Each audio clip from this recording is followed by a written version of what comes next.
नमस्कार। महाभारत में तो कई महान योद्धा हुए, लेकिन एक नाम ऐसा है जो वीरता, साहस और बलिदान का कह सकते हैं प्रतीक बन गया है। आज हम जानेंगे वीर अभिमन्यु की गाथा। इस कहानी को शुरू करने से पहले जरा एक सवाल पर सोचते हैं। क्या सच में हिम्मत की, साहस की कोई उम्र होती है? ये सवाल क्यों? क्योंकि अभिमन्यु की कहानी शायद इसी सवाल का सबसे बड़ा और सबसे शक्तिशाली जवाब है। तो आज की इस चर्चा में हम कहां से शुरू करेंगे? सबसे पहले जानेंगे कि कौन थे वीर अभिमन्यु। फिर बात करेंगे उस अनोखे ज्ञान की जो उन्हें गर्भ में मिला था। और फिर हम पहुंचेंगे कहानी के उस मोड़ पर, चक्रव्यूह में अकेला वीर। हम ये भी देखेंगे कि कैसे अधर्म से उनका वध हुआ, उनके बलिदान का क्या असर हुआ, और आखिर में एक योद्धा का संदेश क्या था हम सबके लिए। तो अभिमन्यु का वंश वो कोई साधारण वंश नहीं था। वो थे महान धनुर्धर अर्जुन के बेटे, और मां थी सुभद्रा, यानी भगवान कृष्ण की बहन। सोचिए, एक तरफ अर्जुन का पराक्रम और दूसरी तरफ कृष्ण का तेज। वीरता तो मानो उनके खून में थी, विरासत में मिली थी। और उनका भाग्य, वो तो उनके जन्म से भी पहले लिखा जा चुका था। अच्छा, अब आते हैं कहानी के सबसे अनोखे, सबसे हैरान करने वाले हिस्से पर। यह है वो ज्ञान जो अभिमन्यु को मिला। और जानते हैं कहाँ मिला? किसी गुरुकुल में नहीं, बल्कि अपनी मां के गर्भ में। लेकिन किस्मत का खेल देखिए, ये सबक, ये ज्ञान अधूरा रह गया। और यही अधूरा ज्ञान आगे चलकर उनके भाग्य का, उनकी नियति का कारण बना। तो हुआ कुछ यूं कि एक दिन अर्जुन अपनी पत्नी सुभद्रा को चक्रव्यूह भेदने की बहुत ही मुश्किल कला के बारे में समझा रहे थे। अब सुभद्रा तो सुनी रही थी, लेकिन गर्भ में पल रहे अभिमन्यु भी, वो भी सब कुछ सुन रहे थे। एक एक बात। उन्होंने अंदर घुसने का, एक एक द्वार को तोड़ने का तरीका पूरा सीख लिया।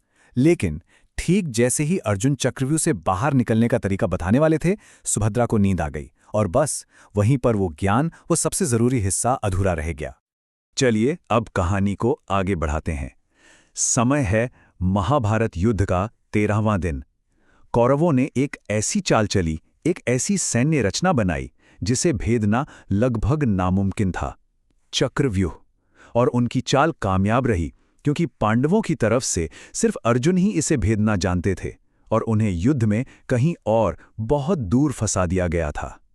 पांडव सेना एक बहुत बड़े संकट में थी।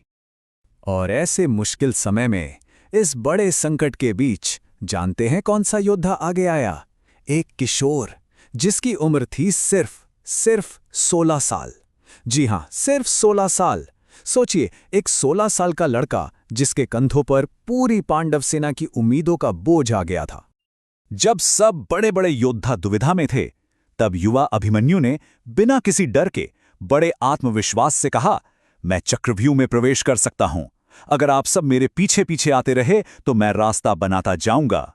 ये सिर्फ कुछ शब्द नहीं थे, ये कर्तव्य के लिए उनके अटूट समर्पण का सबसे बड़ा सबूत था। और अभिमन्यु ने जो कहा था वो कर दिखाया। अपनी जबरदस्त वीरता से उन्होंने चक्रव्यूह का पहला दरवाजा तोड़ दिया और अंदर घुस गए। बाकी पांडव योद्धाओं ने भी उनके पीछे जाने की पूरी कोशिश की, लेकिन तभी जयद्रथ ने उन सबको रोक दिया और चक्रव्यूह का द्वार फिर से बंद कर दिया। और अब अभिमन्यु अंदर एकदम अकेले थे। जरा उस दृश्य के बारे में सोचकर देखिए। एक 16 साल का लड़का दुश्मनों की सबसे खतरनाक व्यूह रचना के ठीक बीच में फंस गया है, अकेला। और उसके चारों तरफ कौन है? कौरव सेना के सबसे बड़े, सबसे अनुभवी महारथी।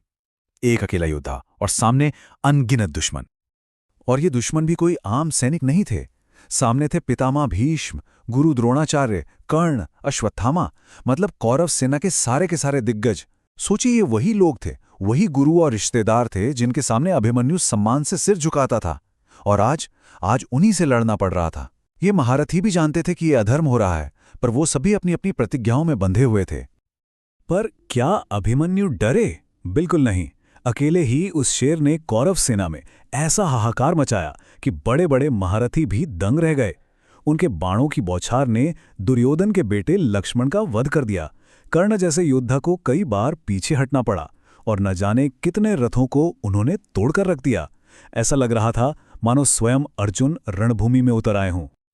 जब उन सब महारथियों ने देखा कि एक अकेला लड़का उन सब पर भारी पड़ रहा है, तो उन्होंने युद्ध के सारे नियम, सारी मर्यादाएं तोड़ दी। ये धर्म युद्ध नहीं था, ये अधर्म का हमला था। कर्ण ने पीछे से वार करके उनका धनुष काटा, द्रोणाचार्य ने उनका रथ तोड़ दिया, कृपाचार्य ने उनके घोड़े मार दिए। सबने मिलकर एक निहत्थे योद्धा पर हमला किया। लेकिन अभिमन्यु तब भी नहीं रुके। वो टूटे रथ का पहिया उठाकर लड़े और आखिर में दुशासन के पुत्र ने गदा से उनके सिर पर प्रहार किया और वो वीर गति को प्राप्त हुए। अभिमन्यु का ये बलिदान ये बेकार नहीं गया। उनकी मृत्यु ने महाभारत के युद्ध का रुख ही मोड़ कर रख दिया। उन्होंने एक ऐसी विरासत छोड़ी जो आज भी अमर है, और इस सब की शुरुआत हुई उनके पिता की एक भयंकर प्रतिज्ञा से। सोचिए, जब अर्जुन को पता चला होगा कि उनके बेटे को इस तरह अधर्म से मारा गया है, उनका क्रोध कैसा रहा होगा।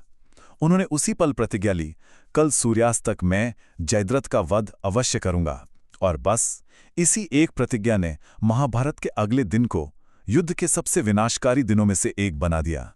तो ये थी कहानी, लेकिन हर कहानी का एक संदेश होता है। अभिमन्यु का जीवन भले ही छोटा था, पर उनका संदेश वो समय से परे हैं। ये धर्म का, कर्तव्य का और हिम्मत का एक ऐसा पाठ है जो कभी पुराना नहीं होता। तो क्या सीखते हम अभिमन्यु की कहानी से? पहली और सबसे बड़ी बात तो ये कि असली हिम्मत उम्र नहीं देखती। दूसरी बात ये कि जब बात कर्तव्य की हो तो हालात कितने भी मुश्किल क्यों ना हो, पीछे हटना नहीं है। और सबसे आखिर में ये कहानी सिखाती है कि एक सच्चा योद्धा अंजाम की परवाह नहीं करता, वो बस धर्म की रक्षा के लिए अपनी आखिरी सांस तक लड़ता है। और यहीं पर यह कहानी हमें एक बहुत बड़ी सवाल के साथ छोड़ जाती है। आखिर सच्चा योद्धा है कौन? क्या वो जो हर लड़ाई जीतता है, या फिर वो जो धर्म और कर्तव्य के लिए अपना सब कुछ दांव पर लगा दे, ये जानते हुए भी कि अंत में हार निश्चित है?